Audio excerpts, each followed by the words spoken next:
За баярлалаа. За Улаанбаатар хоттой холбоотой асуудалд онцгой анхаарал хандуулж ач холбогдол өгч төсөв санхүүтэй холбоотой асуудлыг бас одоо шийдэж за мөн хууль эрх зүйнтэй холбоотой асуудлыг одоо бас яргалтай угрмаар оруулж ирж ингэж асуудал хандж байгаад үнэхээр талархалтай байна.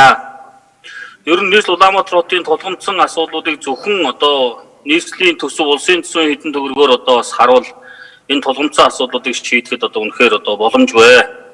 Тийм учраас энэ хуулийн гол үзүүлэлт бол өнгөрсөн одоо хаврын чуулганаар батлагдсан нийслэлийн одоо Монгол Улсын засаг захиргаа нэгжийн тухай хуулиар бас нийслэл гэлтгүү аймагуудад бас үнэт цаас гаргах, концессийн гэрээ хийх энэ эрхийг олгосон нь одоо бас зүйтэй гэж ингэж үзэж байгаа.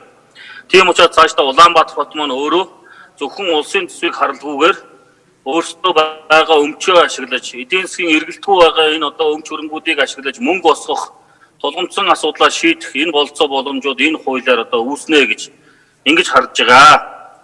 За дараагийн нэг асуудал энэ би 6 дугаар бүлгээс асуух гэсэн юм аа. Нийслэл хотын дагуулх хот эдийн засгийн тусгай бүс гэж. Тэгэхээр өнөөдөр Улаанбаатар хот маань бол 9 дүүрэгтэй, 9 дүүргээс бүтэж байгаа. Бүрдэж байгаа. Энэ хуулийн харилцаа бол одоо өнөөдөр үүссэн харилцааг зохицуулдаг. Гэтэл өнөөдөр одоо 9 дүүргээс гадна бас дагуулх хот гэж байгаа мó? Эсвэл одоо шинээр дагуулх хот байгуулах асуудал яриад байна уу? Эсвэл одоо энэ алслагдсан 3 дүүргүүдийг одоо дагуулх хот байгуулах асуудал дээр энэ одоо хуулийн харилцаа явж гэнэ үү гэдгийг бас тодруулж асууя. Ер нь одоо энэ намын бүлгийн дараа тогтворсон дараагаар ахлуулсан хот тосгоны эрх зүйн байдлын тухай хууль бас өргөн баригдаад ажлын хэсгээр явж байгаа. За энэ одоо ажлын хэсгийн хурал энэ одоо хуультай бас хэр нийцүүлсэн байна? Нийслэлийн хотын эрх зүйн байдлын тухай хуулиа.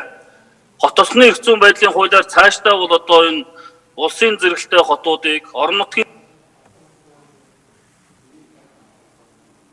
сандраг чиршүүн нөлт юм байна. Хот тосгоны эрх зүйн байдлын хуулиар улсын зэрэгтэй хот, орон нутгийн зэрэгтэй хотыг бий болгоно гэж ингэж яваа. Тэгээд дархан эрдэнэт хотууд дээр очичоод бас одоо зарим нэг маргаантай асуудлаас болоод энэ хуулийн асуудал бас ажлын хэсгийн бас одоо хойшлогдчиход байж байгаа. Тэгвэл энэ одоо хуультай хэр нийцүүлсэн бэ гэдгийг бас одоо ажлын хэсгийнхнаас тодруулж асууя. Ер нь цаашдаа ажлын хэсгийнхэн энэ нийслэл Улаанбаатар хотын зөвхөн алслагдсан 3 дүүрэг гэлтгүү төвийн 6 дүүргүүдийг тэр олон төвд хотууд гэдэг дээр яаж харж байгаа вэ гэдгийг бас тодруулж асууя. За баярлалаа. За 80 зэндийн ямдар цаад. 80 дугаар мөр. 6 дугаар бүлэг бүхэлдээ нийслэлийн дагуул хот эдийн засгийн тусгай бүс гэсэн ийм нэртэй юм. Аль аль нь шин дагуул хотын тухайд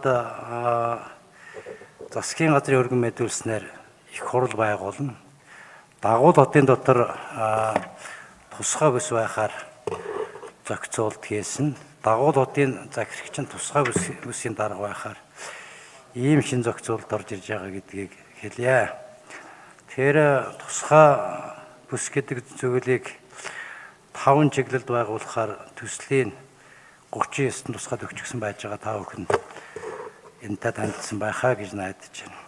За тэр хот тосгоны эрх зүйн байдлын тухай хуулийн төсөл их хурал дээр ажлын хэсэг байгуулагдчихсан ажлын хэсгийн хүрээнд боловсруулагдсан төслийг тогтворсон дарагтаа ярьж байгаад төслийг авсан хэрэг эрхлэхийн нөхдүүд энэ төсөлтөөр бас давхар судалгаа хийж байгаа гэдгийг хэлье.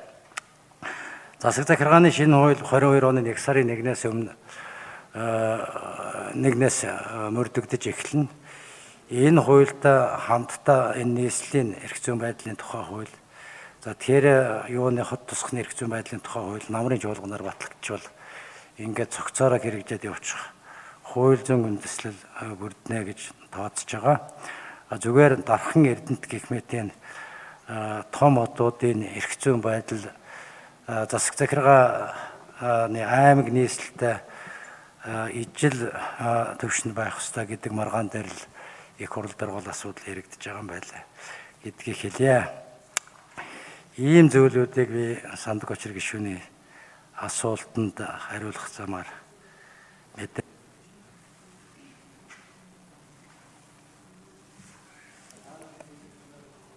Дагуулгатаар нэмжлэх юм байгаа юу? Сая үндсэндээ харилцсан. За тэр 84 Сумын Азарчид. За чандаг гишүүний асуултанд хариулъя. Ер нь бол энэ нийслэл Улаанбаатар хотын эрх зүйн байдлын тухай хууль бол цоо шин энэ нийгмийн эдийн засгийн одоо харилцааг зохицуулах ийм хуулийн төсөл одоо улсын их хурлаар орж ирж байгаа. Тэгэхээр энд болохоор түрүү нэмдэр сайдын хэлдгээр ерөөсөө үндсэн 5 одоо ийм асуудал дээр л одоо суурлаж энэ хотын дагуул хотын одоо асуудал бол цаашаа явах юм байнамаа. Тэгээ энийг би болохоор энэ нэгдүгээрт энэ мэдээлэл технологи инновац, аялал жуулч, соёл амралт, хөдөлмөрийн аж ахуй, хөнгөн болон хүнсний үйлдвэрлэл, агаарын хөлгийн засвар үүсгэх ухсралт гэсэн ийм байдалтайгаар ер нь бол энэ тусгай бүсийг үйл ажиллагааны чиглэлээр нь дагнан одоо хослолж одоо явуулахаар бол зохицуулалт орсон байна. Тэгэхээр энэ бол нийслэл хот нь одоо эдийн засгийн тусгай бүстэй одоо байх шин зохицуул. Тусгай бүс нь бол одоо тусгай бүсийг дагуул хотод засгийн газрын одоо шийдвэрээр одоо байгуулахаар хуулинд бол зааж орж ирж байгаа. Тэгэхээр цоо шин нийгэм эдийн засгийн харилцаа гэж одоо бас ойлгох хэрэгтэй.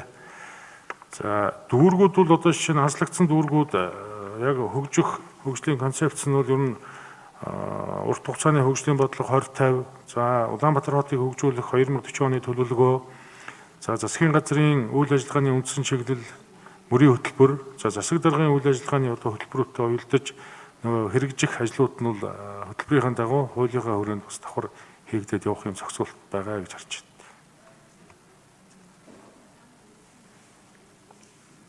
За Дашнамдгийн гамбат шүү.